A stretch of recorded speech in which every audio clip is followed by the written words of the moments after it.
कथा अब आगे बढ़ी और पहुंच गई तीर्थराज प्रयाग की पावन धरा पर। माघ मकर रवि गत जब होई,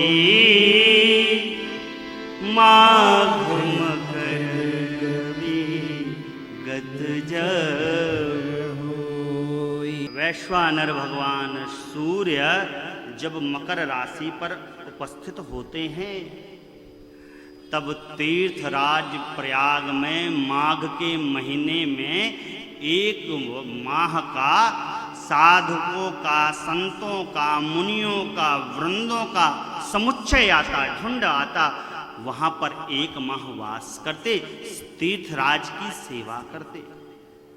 और ये क्रम चला आया सतयुग से भी, त्रेता पे, द्वापर और कलयुग में भी चल रहा।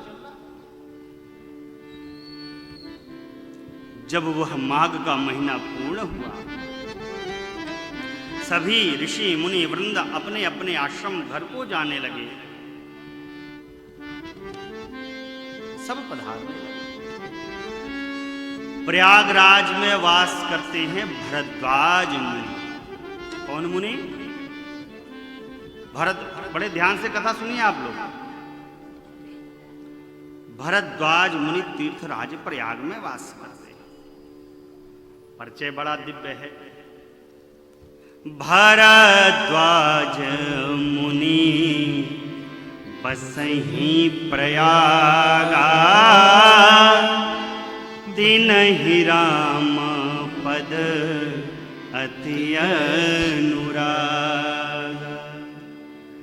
तापस समदम दया निधाना, तापस समदम दया निधान, परमारथ पथ परम सुजाना, परमारथ पथ। कहाँ वास करते हैं भरद्वाज मुनि? तीर्थराज प्रयाग। राम जी के चरणों में अत्यंत प्रेम है मुनि श्रेष्ठ का। तपस्वी हैं, इंद्रिय जीत हैं, ग्रह त्यागी हैं और भक्ति के पथ पर प्रवीण हैं, सुजान हैं। जब सभी साधक जाने लगे, संत जाने लगे, मुनि वृंद जाने लगे, उस माघ के मेले में जागवलिक मुनि भी पधारे थे। जागवलिक मुनि का बड़ा दिव्य परिचय मानस में लिखा है। जागवलिक मुनि परम विवेकी, जागवलिक मुनि परम विवेकी, भरद्वाज राखी पद टेकी, भरद्वाज राखी पद टेकी। भरद्वाज मुनि ने जाकर विनय किया, प्रणाम किया और अपने निवेदन को श्री चरणों में निवेदित किया। महाराज आप मत जाइए। निवेदन को स्वीकार किया। सुंदर आश्रम लेकर आए हैं जागवलिक मुनि को भरद्वाज मुनि चरण सरोज को पकार कर सुंदर आसन दिया, नैवेद्य कराया, हाथ जोड़ लिया, कहा प्रभु मेरे मन में एक संशय है। यद्यपि वो संशय मेरे लिए तो बड़ा है, लेकिन आपके लिए बड़ा छोटा है। क्यों? सारे वेद के तत्व आपके हस्ताम मलिक हैं महाराज। कहने में भय भी लग रहा, लाज भी लग रही, लेकिन भय और लाज को देखूंगा तो बड़ी हानि हो जाएगी। फिर संतों ने, मुनियों ने ऐसी नीति भी का वर्ण किया है कि जो जीव अपने श्रेष्ठ से, गुरु से छिपाव करता, वह जीव विमल विवेक को प्राप्त नहीं कर सकता। ऐसा जानकर मैं अपना यह संशय आपके श्री चरणों पर निवेदित करता हूँ। प्रभु, राम जी के नाम का अमित प्रभाव मैंने सुना, संतों ने, मुनियों ने, वेद पुराण ने गाया। मेरा भी यही प्रश्न है, बोल पड़े, राम कवन प्रभु पूछऊं तो ही, राम कवन प्रभु पूछऊं तो ही, कहिए बुझाए कृपा निधि मोहि, कहिए बुझाए कृपा निधि मोहि, कहिए बुझाए कृपा निधि मोहि। क्या प्रश्न है? क्या प्रश्न? राम कवन प्रभु पूछऊं तो ही, क्या प्रश्न है? राम जी कौन है जिन्हें राम नाम के अमित प्रभाव को मैंने सुना, संतों ने, मुनियों ने, वेद पुराण ने गाया? मेरा ये प्रश्न है, राम जी कौन है? आगे कहते हैं, एक राम अवधेश कुमारा, तीन कर चरित विदित संसार। प्रभु एक राम जी को तो मैं भी जानता हूं, अरे मैं क्या, उनके इस चरित्र को सारा संसार जानता है। अरे ये राम जी वही अवध नरेश चक्रवर्ती सम्राट दशरथ के ज्येष्ठ पुत्र ही है ना, जिनकी भार्या का हरण असुराधिपति रावण ने कर लिया, और जब भार्या का हरण हुआ तो क्रोध भगवान को आया और युद्ध क्षेत्र में रावण को गति प्रदान कर दी। भयउ रोष रन रावण मारा। यहां पर भरद्वाज मुनि ने जागवल्क मुनि से जो प्रश्न पूछा, परमात्मा श्री राम के प्रति विकार उत्पन्न किया। क्या? भयउ रोष रन रावण मारा, यानी क्रोध आ गया।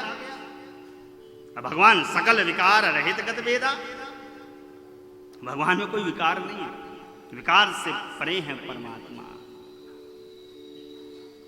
निर्विकारी है परमात्मा। लेकिन जब श्रेष्ठ लक्ष्य हो तो हम आप कुछ भी थोड़ा अनैतिक भी वर्णन कर लें, परमात्मा उसका क्षमा भाव बनाए ही रहे। आप ठीक है, अच्छी बात, अच्छी बात, अच्छी बात। प्रश्न रखा, कहा प्रभु ये राम जी वही है या कोई और तत्व है जिसका यजन पूजन भजन परमात्मा शिव करते हैं? आप सत्य के धाम हैं, सर्वज्ञ हैं, मेरे संशय का हरण करिए। विवेक पूर्वक जो विचार आपने कर रखा हो उसका बखान करिए। हे नाथ, जिस प्रकार मेरा यह संशय समाप्त हो जाए, भले कथा का कितना भी विस्तार हो जाए, लेकिन संशय नष्ट हो जाए। अपने प्रश्न को रख दिया। जाग बले कबो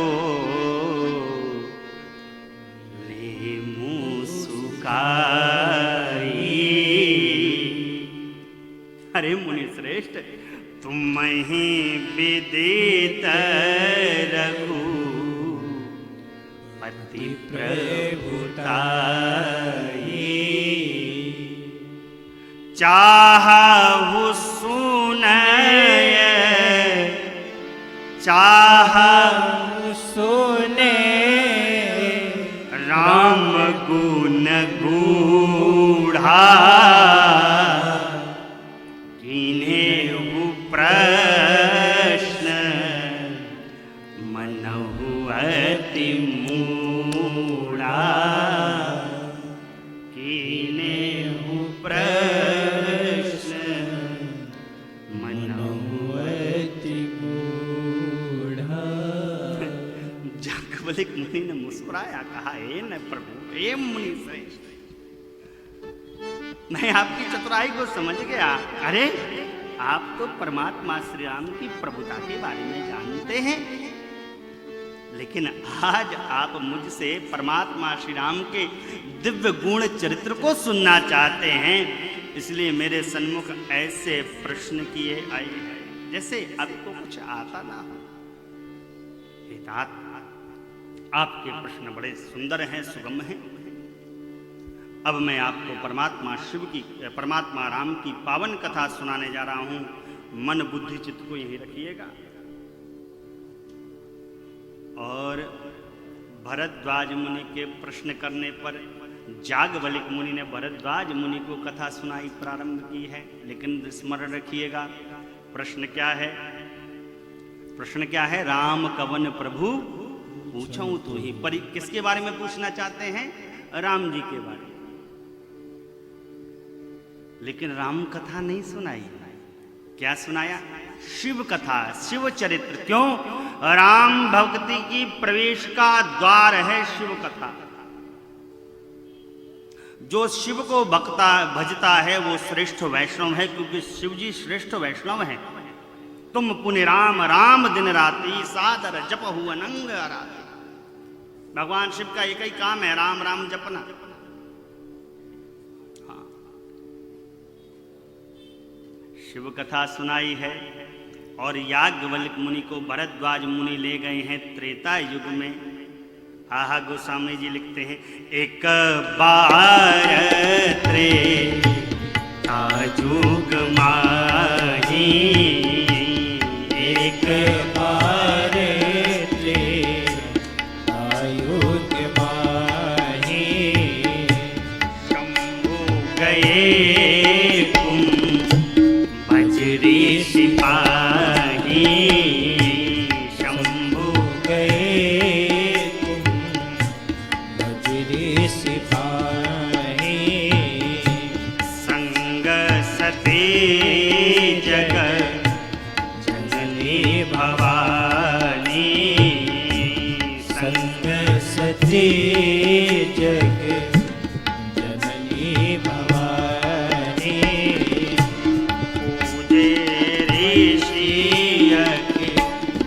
ईश्वर जानी, पूजे ऋषि ईश्वर जानी, राम कथा मुनि, राम कथा मुनि, राम कथा मुनि, राम कथा परज बखानी, सुनी महेश परम सुख मानी, सुनी महेश परम सुख मानी, सुनी महेश परम सुख मानी। एक बार त्रेता युग में भूत भावन भगवान शिव जगत जननी माँ सती के सहित कथा सुनने पहुँचे। अगस्त मुनि कुंभज ऋषि के आश्रम, कहाँ? दक्षिण प्रदेश, गोदावरी गंगा के निकट। सारे संसार के ईश्वर आज मेरे आश्रम पधारे, ऐसा जानकर कुंभज ऋषि ने खूब स्वागत सत्कार किया, श्रेष्ठ आसन पर बैठाया। कहा, प्रभु ऐसी करुणा आज इस दास पर कारण? भगवान शिव ने कहा, मुनि श्रेष्ठ, हम राम कथा सुनने आए। कुंभज ऋषि ने कहा, राम कथा, वो भी मुझसे? कहा, मुनि श्रेष्ठ हमको सुनाइए। सुनाने लगे। शिव जी ने कहा, नहीं मुनि जी, ये मर्यादा नहीं, आप वक्ता हैं इसलिए आप ऊंचे आसन पर बैठिए, हम श्रोता हैं, हम नीचे बैठेंगे, इसलिए व्यास की मर्यादा है। व्यासाय विष्णु रूपाय। सुनाने लगे, खूब कथा सुनाई साहब। देखिए, ध्यान रखिए, परिचय देखिए गोस्वामी जी ने कितना बढ़िया लिखा है। संग सती जग जननी भवानी। भगवान शिव के साथ कौन गई हैं? ये नहीं कहा कि उनकी अर्धांगिनी गई, गोस्वामी जी ने परिचय दिया, ये जगत जननी है, भवानी है, वह कथा सुनने पहुंच गई हैं। लेकिन माई बाप, कथा तो केवल भगवान शिव ने ही सुनी, मां सती का मन कथा में नहीं रमा, लगा ही नहीं कथा में। इधर उधर कहते सुनते शिव जी आनंद में निमग्न होते, कथा सुनते सुनते 9 दिन बीत गए। जब कथा पूरी हो गई, दक्षिणा पूछा शिव जी ने मुनि श्रेष्ठ से, हे ऋषि श्रेष्ठ, हम राम कथा की क्या दक्षिणा आपको दें? देखिए मर्यादा है, यज्ञ की पत्नी का नाम है दक्षिणा और कथा यज्ञ है, इसलिए दक्षिणा अवश्य देनी चाहिए। ये विधान है, ये विधान है। आजकल लोग दक्षिणा को देना बुरा मानने लगे हैं। बुरा नहीं है, ये विधान है। दक्षिणा कितनी, जितनी उसकी योग्यता हो उतनी दक्षिणा देनी चाहिए। जितने में ब्राह्मण संतुष्ट हो उतनी दक्षिणा देनी चाहिए। बुरा न लगाइएगा, आजकल आदमी दक्षिणा देने में बड़ा, ब्याह में 1.5 करोड़ खर्च करते हैं पंडित जी का, महाराज 5,000 ले लो, डीजे में 25,000। डीजे ने ब्याह कराया कि पंडित जी ने ब्याह कराया है? अगर मान लीजिए पंडित जी मंत्र उल्टे पढ़ देता तो हो गया वह ब्याह। ब्याह तो ब्राह्मण ने कराया है। ये ना समझिए कि हम ब्राह्मण इसलिए पर कह रहे हैं, हम जात पात मानते नहीं साहब, हम राम भगत हैं, जात पात से परे हैं। ये विधान है दक्षिणा देने का, तभी उसका लाभ है। इसको ना व्यापार माना जाए। लोग तो व्यापार है, ये है, वो है। व्यापार क्यों नहीं कर रहा है बताइए? कोई सीमेंट बेच रहा है, कोई लोहा बेच रहा है, कोई लंगड़ बेच रहा है, कोई पत्थर बेच रहा है, हर चीज में व्यापार। गलत बात। ब्राह्मण को संतुष्ट करना चाहिए। भगवान शिव ने पूछा दक्षिणा क्या दे महाराज? देखिए भगवान शिव पूछ रहे हैं ना कि आपको क्या दक्षिणा चाहिए। मुनि श्रेष्ठ ने कहा, नाथ यदि दक्षिणा ही देना है तो राम भक्ति दे दीजिए। शिव जी ने जाना कि राम भक्ति के श्रेष्ठ अधिकारी हैं कुंभज ऋषि, ऐसा जानकर राम भक्ति प्रदान कर दी है। अब साहब मुनि जी से विदा लेकर भगवान शिव चले हैं। अब देखिए गोस्वामी जी फिर क्या लिखते हैं। मुनि सन बेदा मांगी त्रिपुरारी,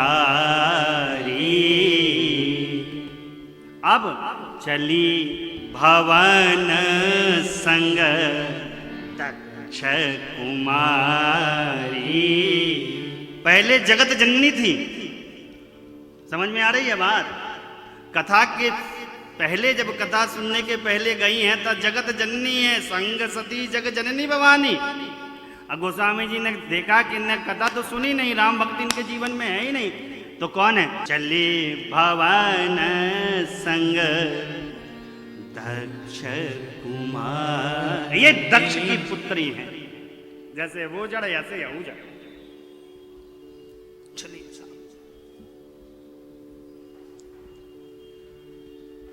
शिव जी जा रहे हैं, भगवान भजन कर रहे हैं। इधर दंडकारण्य में परमात्मा श्री राम मेरे पिता के वचनों को मानकर वन आए हैं, दंडकारण्य की लीला को संपन्न कर रहे हैं। मां सिया के हरण की वह लीला संपन्न हो रही है। भगवान शिव जी सोचने लगे हैं कि देखो, जिन भगवान की कथा मैंने इन कानों से सुनी, यदि उन्हें भगवान का दर्शन यदि मिल जाता तो कितना अच्छा होता। ठीक उसी समय भगवान का दर्शन भी प्राप्त हो गया। अब शिव जी ने सोचा, यदि मैं समीप गया तो भगवान तो गुप्त रूप से इस धराधाम पर अवतरित हुए हैं, मेरे जाने पर सब लोग इनको पहचान जाएंगे।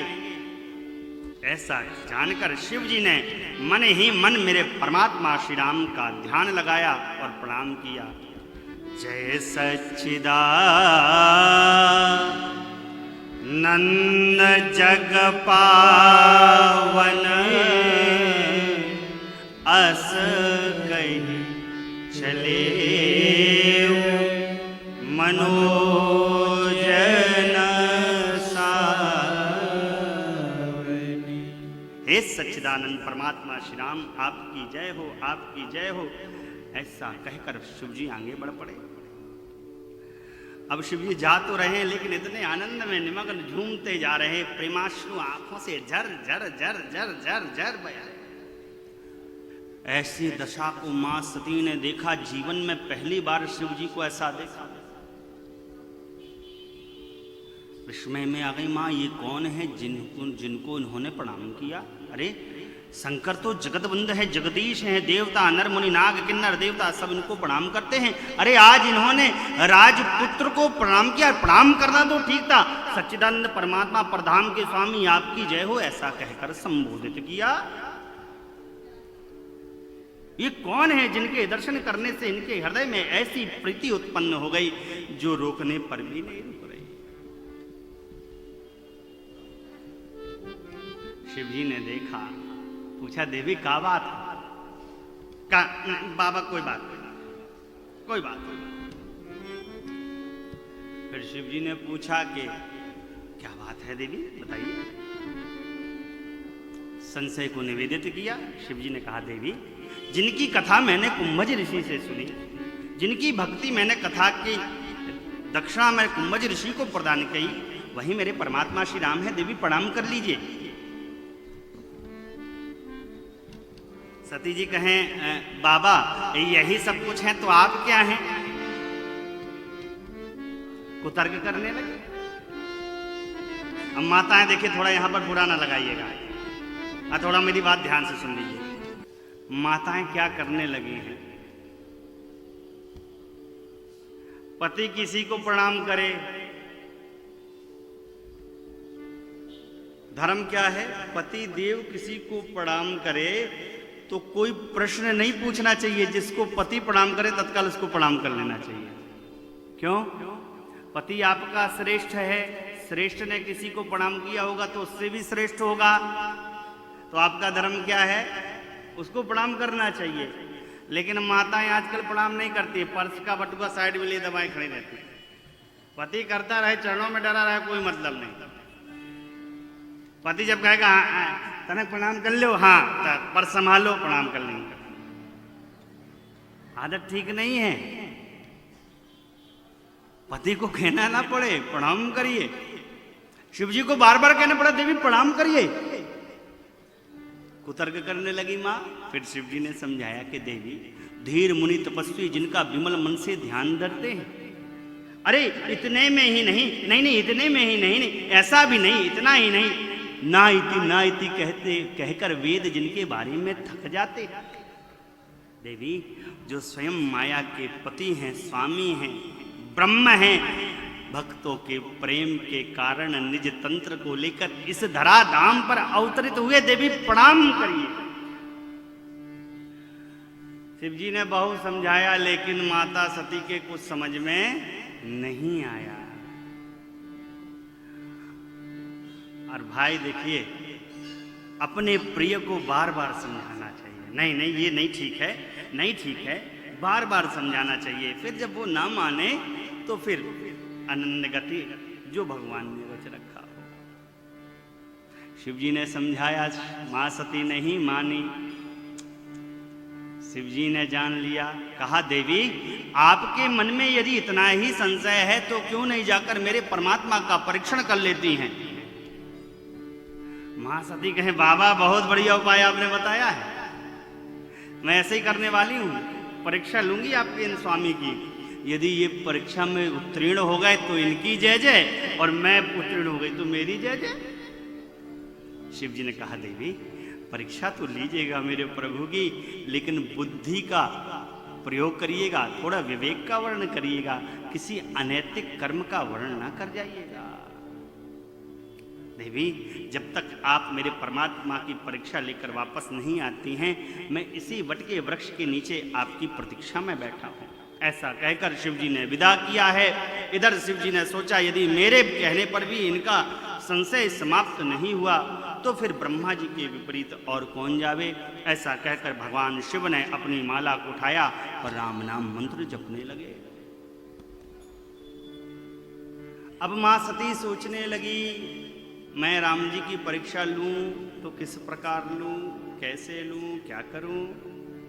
सोचा अपनी स्त्री के विरह में हैं, दुख में हैं, उन्हीं को खोज रहे हैं, क्योंकि भगवान मां का हरण हो जाने के बाद मां को खोज रहे हैं यत्र तत्र सर्वत्र। क्यों नहीं मैं इनकी अर्धांगिनी का स्वरूप बना लूं।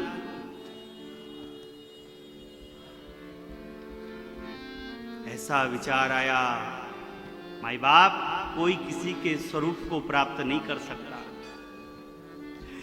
किसी के जैसे रूप को तो बनाया जा सकता है, उसके जैसे वस्त्र पहने जा सकते हैं, अलंकार पहना जा सकता है, घड़ी पहना जा सकता है, दुपट्टा, जूता, चप्पल, अन्य सांसारिक सुसज्जित के जितने भी साधन हैं उनको वर्ण किया जा सकता है, लेकिन कोई किसी के रूप को नहीं प्राप्त कर सकता है। स्वरूप माने उसका स्वयं का रूप। मेरे जैसे मुखमंडल को ये प्राप्त नहीं कर सकते, इनके जैसे मुखमंडल को मैं प्राप्त नहीं कर सकता। मां सती यहीं पर भूल कर गई। मां को लगा मैंने सियाजू का स्वरूप बना लिया, लेकिन मेरी मां के जैसे आभूषण पहन लिए, वस्त्र पहन लिए, रूप ना बना पाई, स्वरूप ना बना पाई, रूप तो बना लिया। और उस पंथ पर, उस मार्ग पर आगे आगे चलने लगी जिस मार्ग पर मेरे परमात्मा श्री राम आ रहे।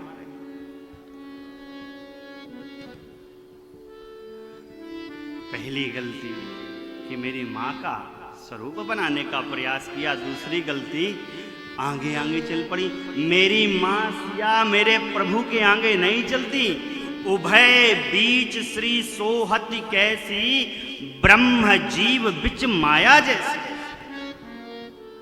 मेरी मां ब्रह्म मेरे परमात्मा राम और जीव मेरे लखन लाल भैया, माया साक्षात मेरी सियाजू बीच में चलती है। मेरी मां आगे आगे मेरे प्रभु की नहीं चलती। लक्ष्मण जी ने देखा है मां सती के ऐसे वेश को,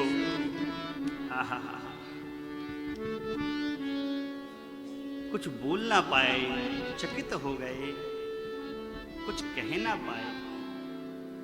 लेकिन जैसे ही मेरी परमात्मा शिव की दृष्टि, मेरे परमात्मा राम की दृष्टि मां सती पर पड़ी है, सती जी सोच रही थी जैसे हमको देखेंगे तुरंत दौड़ पड़ेंगे, अरे सिया सिया सिया सिया दौड़ पड़ेंगे।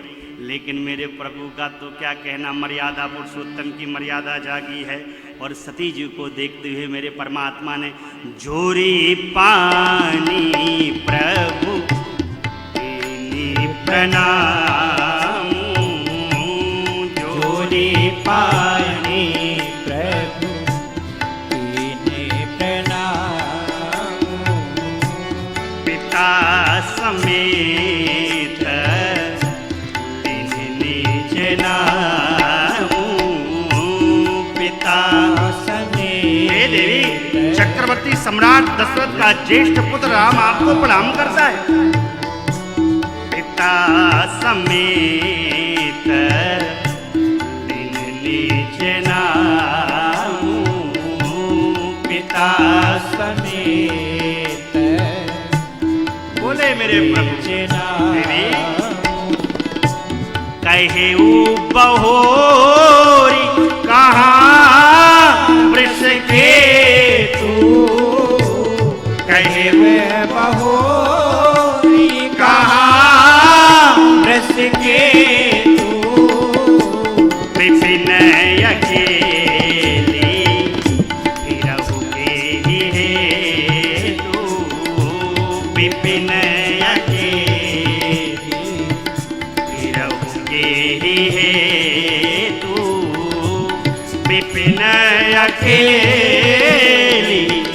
फिरहुगे हे तू, विपिन अकेले विनय के।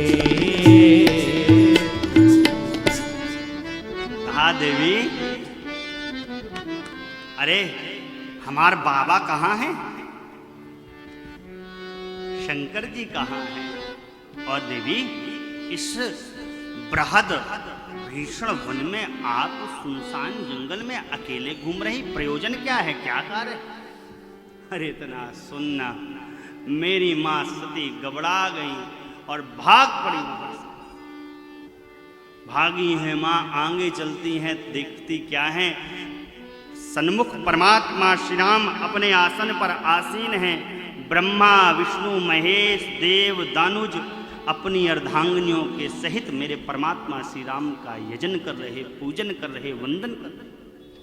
आगे वही दृश्य, पीछे वही दृश्य, दाएं वही दृश्य, बाएं वही दृश्य, ऊपर वही दृश्य, नीचे वही दृश्य। मां सती घबराई, आंखों को मूंदा, बैठ गई। थोड़ी देर बाद नेत्र खोले हैं, दृश्य अदृश्य हो गए और मेरी मां पहुंची है भगवान शिव के समीप।